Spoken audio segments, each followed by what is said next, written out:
suite à un bivouac qu'il avait fait au Grépon en 2016 ou 2017, je sais plus exactement.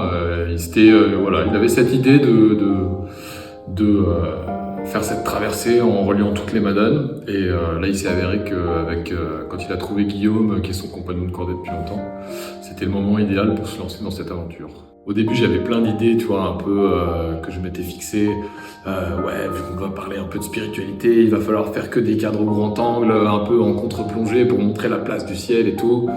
Et puis voilà, tout ce genre de choses avec la fatigue sur le terrain, et bah, ça a vite disparu. Et c'était ça qui prévalait, c'était d'essayer de vivre un peu tous ensemble une aventure unique, et eux n'ont pas forcément besoin d'en faire des caisses pour montrer ce qu'ils ressentent.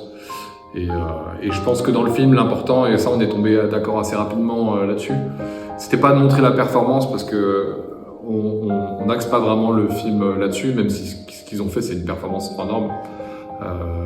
Mais en fait, l'histoire dépassait la performance, et c'était ça qu'on voulait montrer. C'était une aventure humaine extraordinaire, parce qu'on est parti 12 jours tous ensemble. Et voilà, même si on a passé beaucoup d'heures séparées quand eux étaient en haut, ces 3 derniers jours qu'on a passés sur la mer de glace, ouais, il y avait vraiment une cohésion d'équipe qui était assez extraordinaire. Et c'était juste une petite aparté hors du temps et des soucis de la vie quotidienne. L'Exploral Festival, c'est une date incontournable de cette période-là. Je viens depuis le début, depuis la première édition. Je peux regarder autant de films que je veux pendant 3 jours.